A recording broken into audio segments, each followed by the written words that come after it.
Hi hello नमस्कार सगळ्यांना श्री स्वामी समर्थ। तर सगळ्याजणी कशा आहात? सगळ्याजणी मजेत असाल तर आज मी दिवस निघताच व्हिडिओला सुरुवात केलेली आहे। तर आज आहे सप्तमी आणि आज आपल्या इथं पुरणाचा स्वयंपाक होणार आहे, त्यामुळे मी आज व्हिडिओला लवकर सुरुवात केलेली आहे। तर हे आपलं पुढचं अंगण आहे आणि इकडून रोड आहे, त्यामुळे नुसतं झाडायचं आणि पाणी टाकायचं आहे। पण मागच्या बाजूने आपल्या खूप झाडं आहेत, तर इकडं आपल्याला 2-3 दिवसानं का होईना पण शेणाचा सडा टाकावाच लागतो। तर हे मागचे झाडं आहेत आणि महाग जास्त वेळ लागतो झाडायला। आणि हे आपले कांदे आता एवढाले झालेले आहेत। तर आपली तूर तर मोडून घेतलेली आहे आणि तुरीचा बडवलेला मी व्हिडिओ पण टाकलेला आहे। तर हे आता झाडून घेतलेलं आहे आणि सडा मारावा लागणार आहे थोडा। तर थोडा दिवस निघालेला आहे।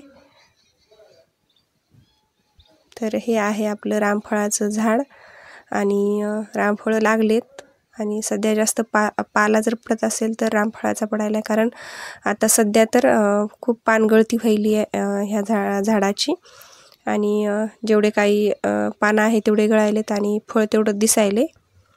तर बऱ्यापैकी लागलेले आहेत रामफळं पण आपल्या झाडाला। तर रामफळ कसं असते कसं नाही ते मी एखाद्या वेळेस पिकल्यावर नक्की ते पण शेअर करील। तर हे आहे आपलं एवढं झाड आणि इथं आईचा चालू आहे सडा टाकायला। आणि मी जे काही आपला पारसं झाडून हे ते घेतलेलं आहे घरं वगैरे, आणि नंतर मी आपलं पाणी चालू करून पाणी भरून नंतर स्वयंपाकाला सुरुवात केलेली आहे। तर हे आहे रामफळ आणि बऱ्यापैकी पिवळं झालेलं आहे, त्यामुळे हे रामफळ आपल्याला तोडायला लावलं होतं। तर चला स्वयंपाक पाहू। तर पुरण शिजवून घेतलेलं आहे आणि मी चाळणी वाटं गाळून पण घेतलेलं आहे। तर मी पुरण चाळणीनंच गाळून घेते। तर जेवढं पुरण असेल तेवढीच मी साखर टाकते, नाही तर थोड्या कमी प्रमाणात कधी टाकते साखर, कारण आळण वगैरे काढून घेत होतो आपण। तर हे अशा प्रकारे मी पुरण झालेलं आहे माझं। तर हे पुरण चटका देऊन पण घेतलेलं आहे आणि नंतर मी जे काही आपलं भज्याचं पीठ आणि नंतर पोळ्याचं कणिक मळून घेतलेली आहे। आणि आता आमटीला वाटण्यासाठी कांदा आणि खोबरं मी भाजून घेत आहे। नंतर स्वयंपाक जरा आमटी वगैरे झाल्याच्यानंतर नुसता पोळ्या करायला जास्त काही वेळ लागत नाही आणि पोळ्या गरम गरमच छान लागतात, त्यामुळे सगळं मी अगोदर करून घेते आणि नंतर पोळ्या एकदम शेवटी करते।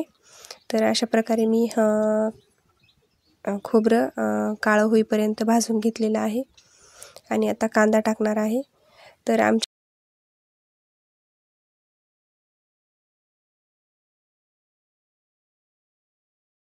आहे ताई आणि त्यानिमित्तानंच आज पुरण घातलेलं आहे। तर हे सगळं वाटण मी करून घेणार आहे आता। आणि आमच्या इकडं जे कुणाची संक्रांत तर आपली 14 जानेवारीला किंवा मोठ्या संक्रांतीच्या वेळेस राहिलेली असेल, तर आमच्या इकडे ह्या सप्तमीला धाकली सक्रात असं म्हणतात। आणि ह्या धाकल्या सक्रातीला जेवढे कोणी राहिलेले असतील किंवा रविवारी किंवा धाकल्या सक्रातीला आमच्या इकडं राहिलेल्या बाया ओसून घेतात। तर आई पण आजच ओशिणार आहेत। तर आता भजे तळायला चालू आहेत, पापोड्या तळायच्या झालेल्या आहेत आणि इकडं पुरण पण झालेलं आहे आणि मी भात पण शिजवून घेतलेला आहे। तर काही मी आपल्या घरच्या ज्या काही मिरच्या आहेत त्या मिरच्याचे मिरची भजे पण काढले होते, नाहीतर असे कांदा भजे पण आहेत हे। आणि मिरच्या आपल्या बऱ्याच तिखट आहेत, तर त्या तिखट लागतात म्हणून जास्त काही घेतल्या नव्हत्या। जेवढ्या काही कवळ्या मिरच्या आहेत त्या कवळ्या मिरच्याच मी भज्यासाठी वापरलेल्या होत्या। तर अशा प्रकारे आपली मिरची भजे आणि कांदा भजे तळायला चालू आहेत। तर इकडं आईची पण तयारी चालू आहे।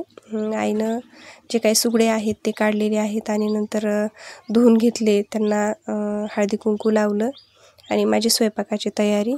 तर भजे झालेले आहेत, तर आता माझी चालू आहे आमटी बनवायला. तर पलीकडे भात पण शिजलेला आहे आणि आता मी आमटीला फोडणी देत आहे. तर मोहरे आणि जिरे टाकलेले आहेत मी मध्ये, आणि आमटीसाठी जे काय आपलं वाटण आहे ते पण बनवून घेतलेलं आहे. आणि आता कढीपत्ता टाकला आहे, आणि जे आपण मग मिक्सर वाटण काढलं होतं ते वाटण टाकलेलं आहे आता, आणि टमाटर एक वापरलं होतं. तर अशा प्रकारे आपली आमटी झालेली आहे. आता राहिल्याच होत्या माझ्या पोळ्या, तर या पोळ्या करायला चालू आहेत माझ्या आता.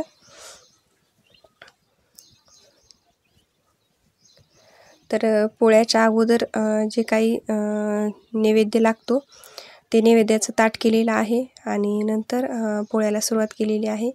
कारण आईला एकदा ताट केलं की नंतर जायला ताट वगैरे करून नंतर त्यांचं साडी वगैरे घालणं त्यांचं आवरतात. त्यामुळे नैवेद्य केला, आणि त्यांनी पण सगळ्यांना हे नैवेद्य ठेवला. काही जे आपल्या घरचे देव आहेत त्यांना पण नैवेद्य ठेवला. आणि आता चालू आहेत माझ्या पोळ्या करायला.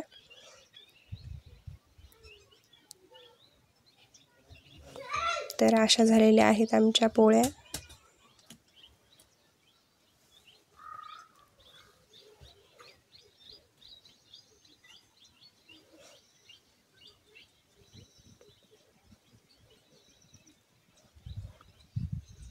आणि आमच्या इकडे चुडे बसवायला म्हणजे चुडे बसवल्याशिवाय उशीत नाहीत. तर जे काही आहे ते चुडे काढले होते मी, आणि आईला चुडे बसवले. आणि नंतर आई आमच्या इकडे जवळच विठ्ठल रुक्मिणीचं मंदिर आहे, तर तिकडं बसून आल्या. आणि नंतर तुळशीला पण उशीला आईनं, आणि नंतर मला उशीलं. आणि अशा प्रकारे आईची धाकली सक्रात आईनं केलेली आहे.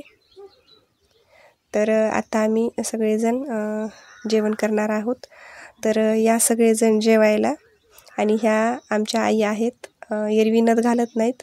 आज त्यांना ओसायचं होतं त्यामुळे नथ घातलेली आहे. तर मी पण त्यांना तिळगुळ दिला आणि पाया पडले. तर आजचा व्हिडिओ कसा वाटला नक्की कॉमेंट्सद्वारे सांगा.